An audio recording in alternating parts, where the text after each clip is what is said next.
Super Bowl champs. Congratulations. And the Oscar goes to...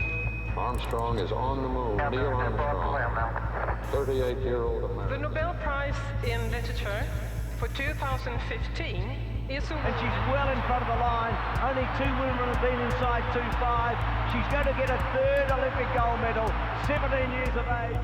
I want to welcome you to the team. It is now my privilege and honor to introduce to you the graduating class of 2016. A sensational gold medal performance. Every trophy is a paradox. It represents everything you did to achieve it, but also a challenge to define a new goal, so this achievement won't be your last.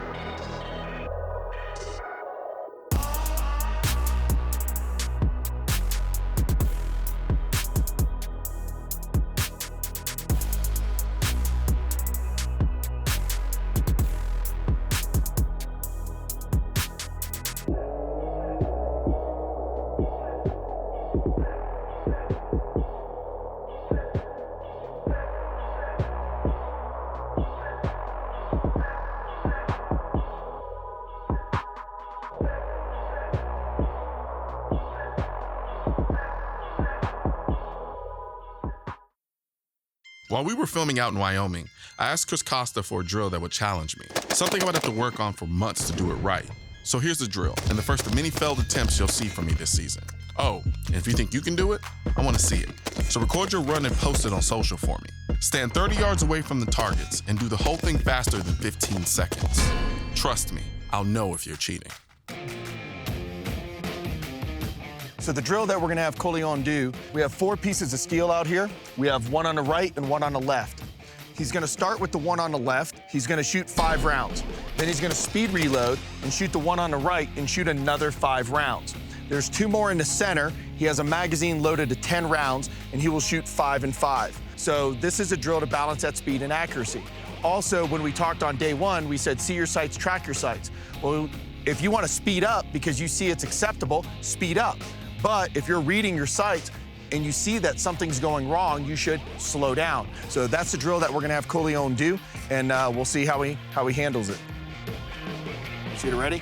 Ready. Stand by.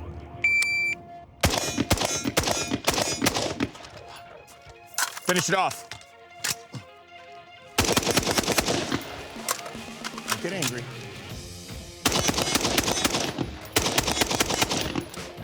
So 14:21. But I had like 8 misses.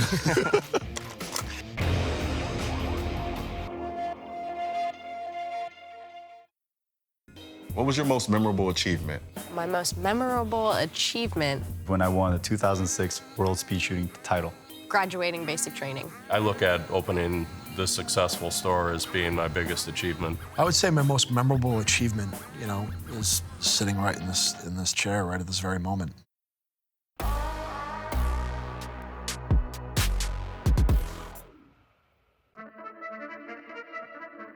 My first love growing up was basketball. It consumed me. It was the only thing I cared to do. I was short, stocky, quick as hell, and could handle the ball with the best of them. But I always envied the guys who I called the sharpshooters. Those were the Steph Currys of the basketball world. The guys who could seemingly hit a shot from anywhere behind the three-point line with the same ease most people make layups with. I worked at it and became a decent long-range shooter, but never reaching the dead-eye accuracy I admired so much. My envy of the long range has crossed over into my new passion for firearms. There's something so satisfying about pulling up on a handle, racking the bolt back, ejecting the fired cartridge, and then ramming the bolt home to load the next round before I fire the next shot. To the naked eye, long-range shooting seems so simple. You get your gun, set it down, line up the sights, pull the trigger, and boom, you hit the target. But to the people who do it and are good at it, they understand the complexities of what it takes to hit a target at 800 yards. They know what is required to make adjustments for windage and elevation. I'm aware of all of these things, but I don't fully understand them, and I want to. I aspire to be one of those guys who get the satisfaction of waiting several seconds to hear the sound of their shot making contact with the steel plate 700 yards away. This is my goal, and I've started taking measures to increase my long-range knowledge. But until then, I'm going to keep plucking away at my 200-yard target, and I'm going to do the same thing I did when I first got into guns in general. Take it step by step and enjoy the process along the way.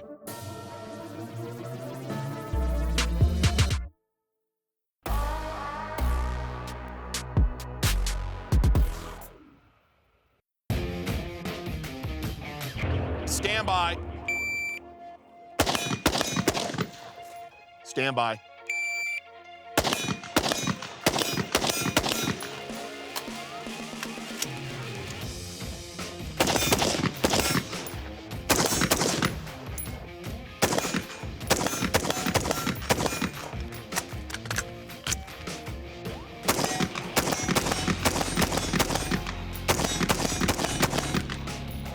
So that was 1776. You just put 6 on one plate and 4 on the other, so you still failed.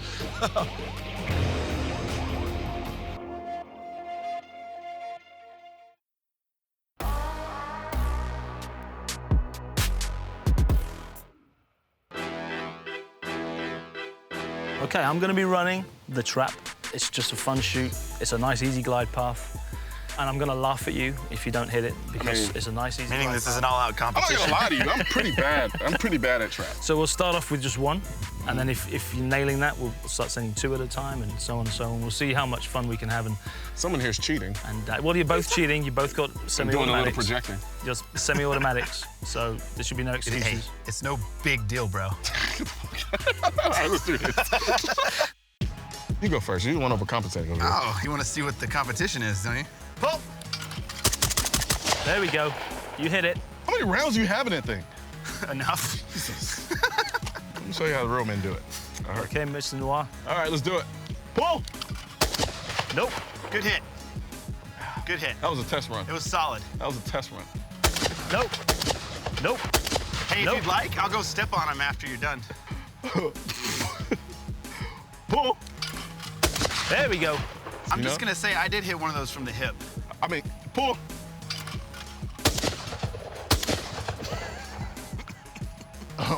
You also shot it 5 times. There was no stipulation. I'm gonna put the gun on safe. The gun is going to go on the ground in front of me. I'm not looking. I'm gonna say pull. It's gonna go. I'm gonna pick the gun up, turn around, and shoot the clay. Okay. And take it off safe. Pull.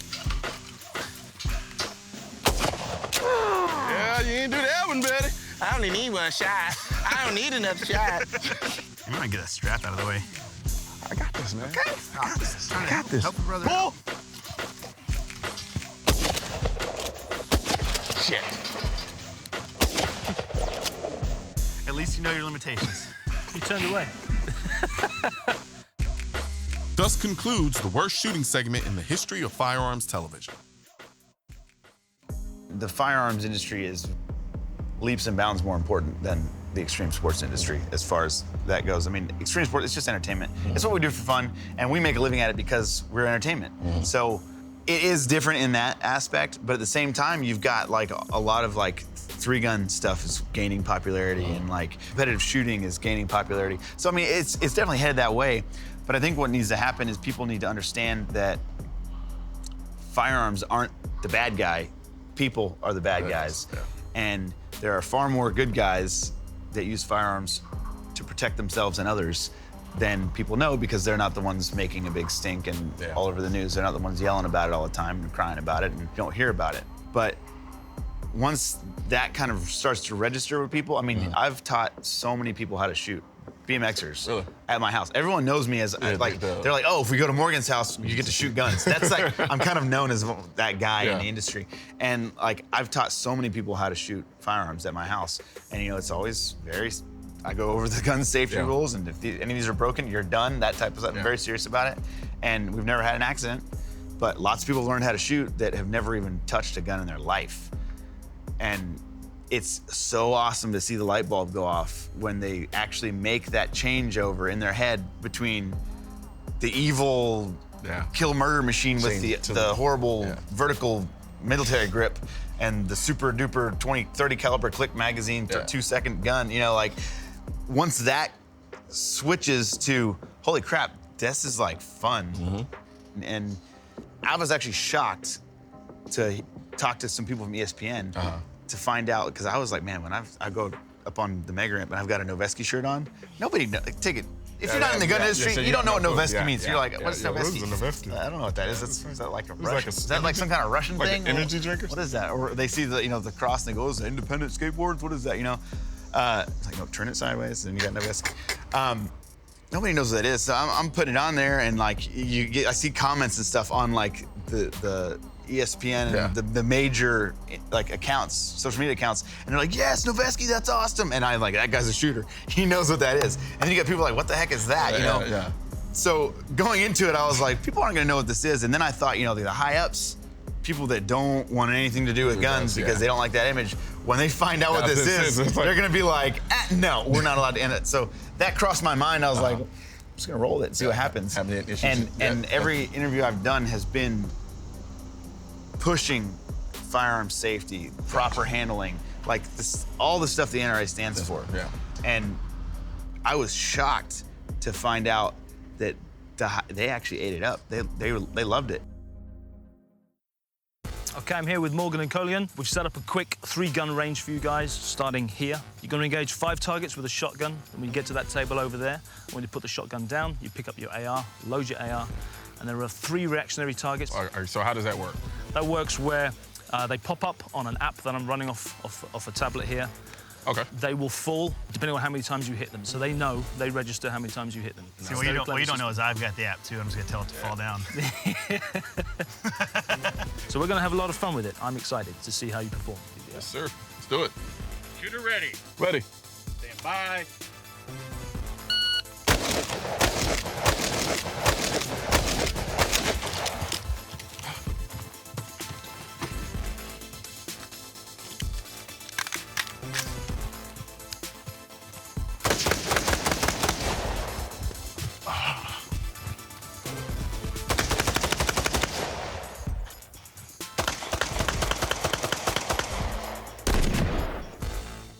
Ready.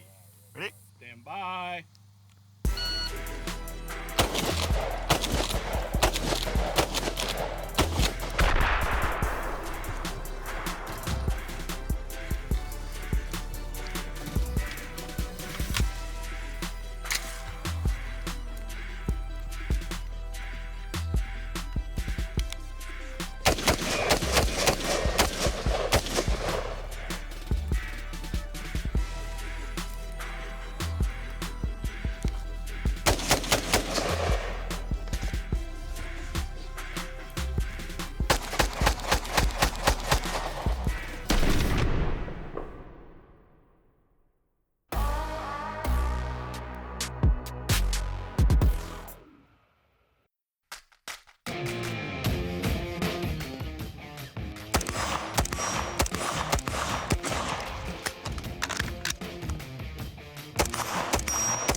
Nice.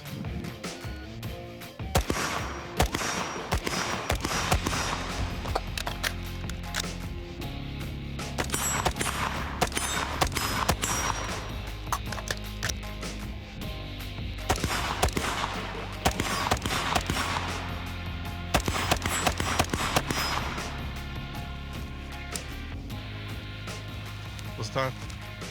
19:23.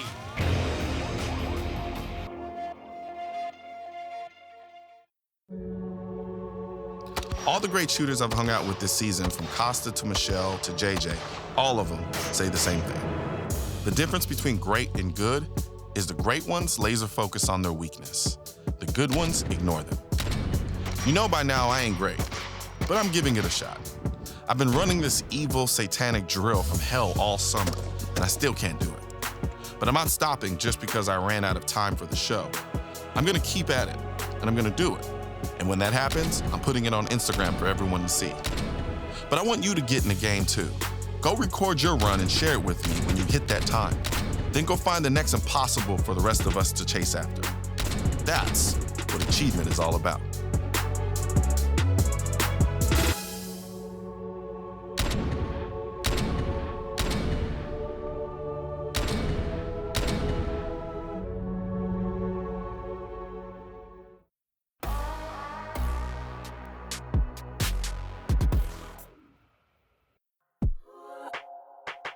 One of my favorite things we've ever done on the Noir show was the Noir Challenge in season 2. I don't even care that I lost or that we didn't finish filming until 5 a.m. It was an absolutely unforgettable shooting experience, and I wanted to bring it back. So starting this episode and running until the end of season 5, please enjoy the Noir Team Challenge. So we're at Terran Tactical for the Noir Team Challenge. And right now flanking me are a couple of interesting people. We have 2 great competition shooters, one by the name of Corinne Mosier, Jessica Hook, and we have this guy here. Prehistoric competition shooter. I used to shoot IDPA way back in the day, man. Nobody was alive then. and we didn't get paid. Yeah, just tell people who you are. Darren Lasort. Mr. Lasort himself. So what we're doing here today is running a number of courses as teams.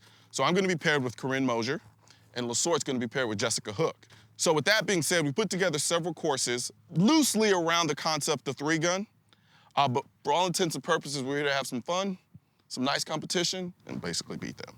And we're gonna see who does the best.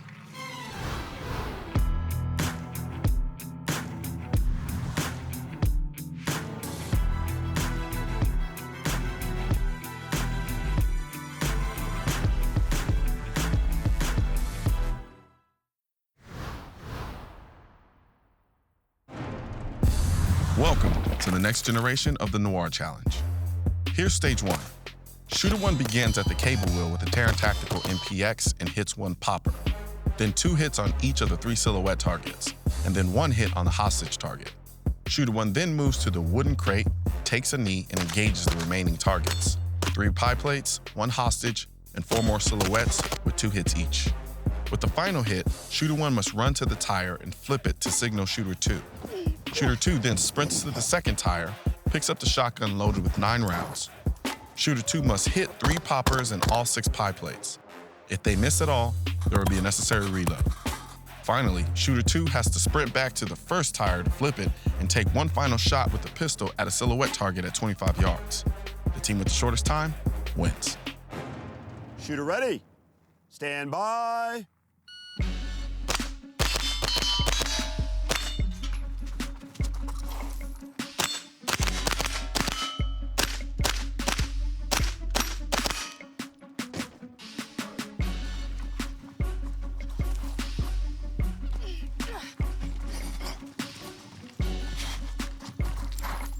Colion!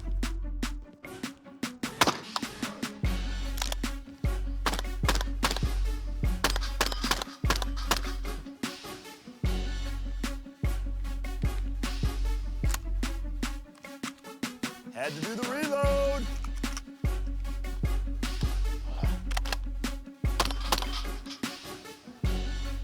Tire.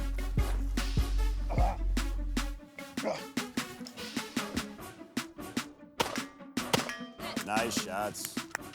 Good job, buddy. You did have to reload. I didn't see you shoot the shotgun, but you had a couple misses. Huh? No, I didn't. What are you talking about? The last 2 targets were shot really fast, though. That was nice. All right, shooter ready? Stand by.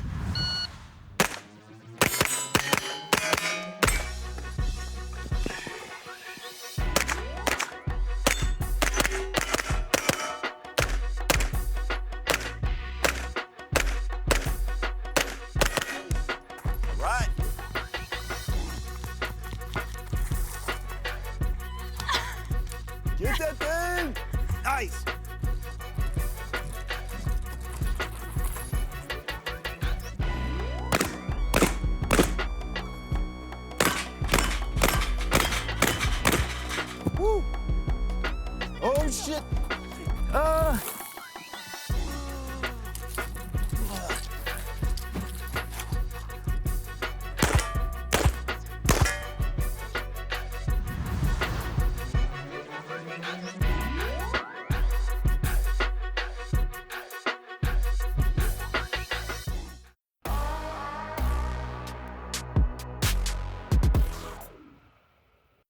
Talk to me. What about the episode stuck out to you? It really came through in Morgan Wade. He's obviously very dedicated, and I love what he was talking about when he was talking about training people in the gun safe rules, and he hasn't had any accidents, and he obviously puts safety at the highest priority in his training.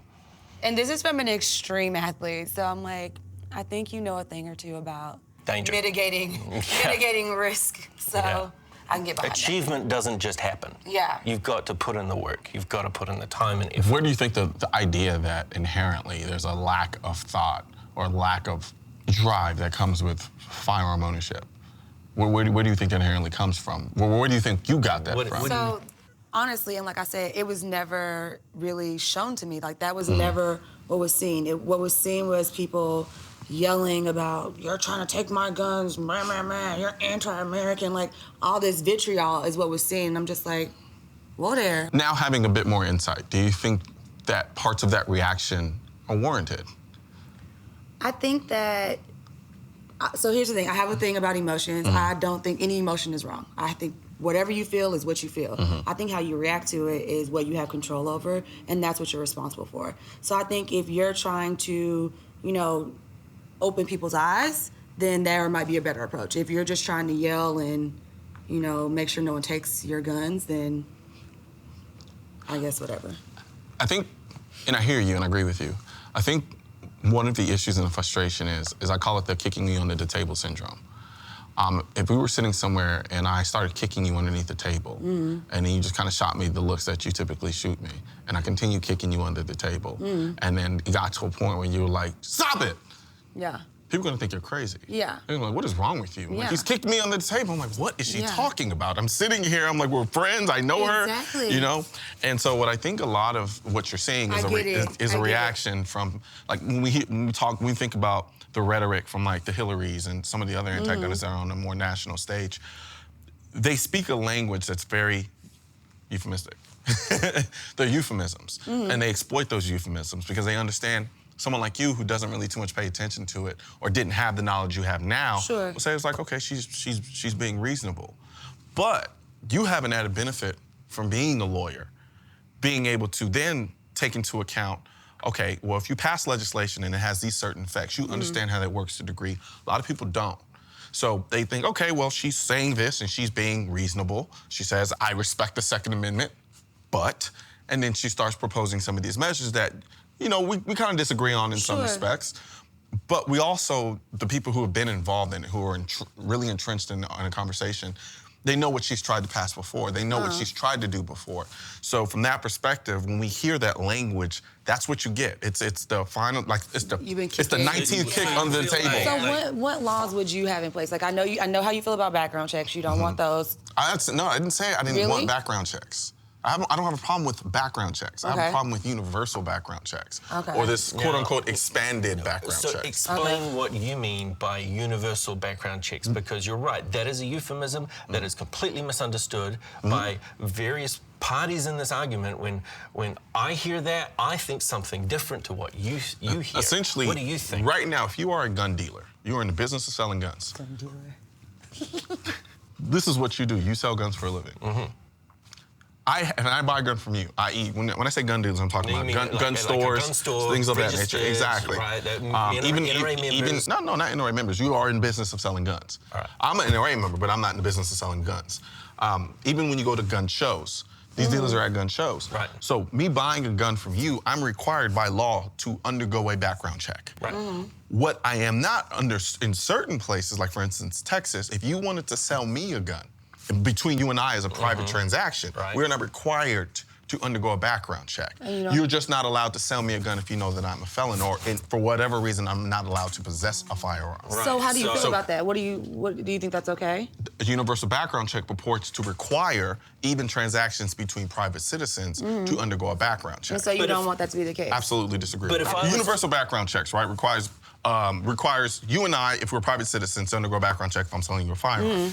Now, So we've already demonstrated. Hold on, let me finish. The term universal means that everybody has to do it. It means that privately, I have to undergo a background check if I'm going to buy a gun from you. Private citizens, private sellers. Yes, everyone. Gun dealers and everything else, that's already required, right? Some people seem to think that universal means that it's like checking everything universally in someone's background, and that's not what we're talking about. But no, it's playing off of the ignorance, which you inherently took as an insult, which we understand what the word ignorant means. Playing off that ignorance that people have about the conversation. So like I was saying, when we talk about the universal background checks, we've already demonstrated it's the most ineffective way, actually, to stop anybody from getting a firearm. It does absolutely nothing to stop illegal people from getting guns illegally. It doesn't. Okay. It does nothing. There's no preventative aspect to it. Yes, how? it does. How? Because no, how do you enforce it? If you sell me a gun without getting a background check, how do you know that I did not get a background check for that gun? Well, if a convicted felon was coming to me and asking to buy a gun, and I was like, well, you know, sure, yeah, I got a gun, I'll sell it to you, or maybe I listed it on Craigslist. Well, not Craigslist, but Arms List, for example. And they come to me to buy a gun. I'm like, sure, you just need to complete this background check. We'll just get this done down at the local gun store or But you already have the ability to do that on your own accord. Yeah, but if they come to me and make that request, and I say, sure, we just need to do the background check, they go, no, I'm not going to do a background check. Don't worry about it. Again, you have the ability to do that on your own on accord. You being the seller have the ability to perform a background check on me. No, yeah, I get what you're saying. No, I can't perform it on you. But if you wanted to buy a gun from me, I have every option to say, you know what, let's go to gun store and get a background check. Okay. I can do that now. Nothing's preventing me from doing that. Not having universal background check does not prevent me from doing but that. It seems sensible to me that everybody should be mandated to do that. But it how? Should be a rule. But we are talking about the effectiveness of that rule. How does that rule stop guns from getting into the hands of somebody illegal? Then we get into a policing issue. No, but we can't just propose laws that do nothing. It does nothing. It's not that it doesn't stop all of them. It does nothing. Yeah, I was gonna say, I think we disagree on this do nothing part. Okay, so do it. It would be the same in the same way that it stops someone who has been disqualified from driving from getting behind the wheel of a car. If they don't own a car, right, they need to go and buy a car. But how would somebody who's driving a car be? How would they? I just raise my hand like a small child. You're good. How would you determine somebody who is not qualified to drive a car? How would we do that? If you have like a list of A, B, C, and D that's required for you to be qualified, and you don't meet A, B, C, or D. For example?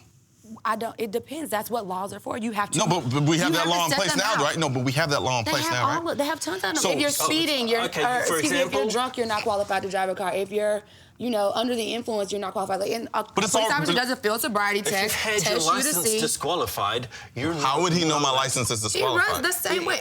He runs a background check. He runs a background check. Which pulls information from what? A national database. Exactly. Yes. So the only way to have a modicum of any effectiveness whatsoever with universal background check is to have what? To check it against? A database. Exactly, which would mean that now... Why did you just say this in the first place? What's the problem with that? We don't have a problem with that. See, and I have a big problem with that. Okay, so that's the real issue. No. You've been talking around that, like... No, but... It doesn't make sense. No, what do you mean it doesn't? On the government list. That's the problem. Big Brother's watching. That's cute. At the end of the day... Just like long-range shooting. At the end of the day, I'm not comfortable with a national database that records all of my information that says every gun that I own for the government to use and not to exploit. Do we really trust the government not to do that? I do. You absolutely trust the government not to? Absolutely trust the government. Because the government has demonstrated a thriller record with not abusing the powers in which it has. I do not believe that they would abuse that. Okay, that's naivety at its finest point. Do you believe in it in the same way? I don't believe. No, I don't. You don't. Big Brother might be watching. So let me get this. Big Brother might be watching. So you're telling me. No, I don't. So hold on, let me get this straight. I'm gonna leave it at that. I just want to be this picture perfect. You absolutely have confidence in your government that they would not abuse the powers that they have. And that's kind of the point of the Second Amendment, so that if they do abuse the powers, people can react appropriately. So I get that. I get that. Yes, but So why have a constitution? No, I can't see any reason, because I've seen in my own lifetime. Here you go again, tossing out all the laws. No, but I'm saying, but he literally just got through telling me that he trusts his government Holy. No, he did not. Yes, you just did. I just said that I would trust that they would not abuse a database so that they could come out and seize everybody. Because they've never done it before? Let's see. Let's talk about it. They've never done it before? That's never happened? Life, liberty, because you want to talk about constitutional laws. And not in my country. It hasn't happened in this country because, one, we don't have a national database. Two, we have a Second Amendment in which other countries don't. That's why it hasn't happened in this country. So then when you start proposing measures and laws that start to chip away at that aspect of our constitutional right, that's when we start getting worried and say, you know what? Nope, we don't want a national registration. Right, but it is not an absolute right. No, actually, it says shall not be your friends. That's about as absolute as it gets.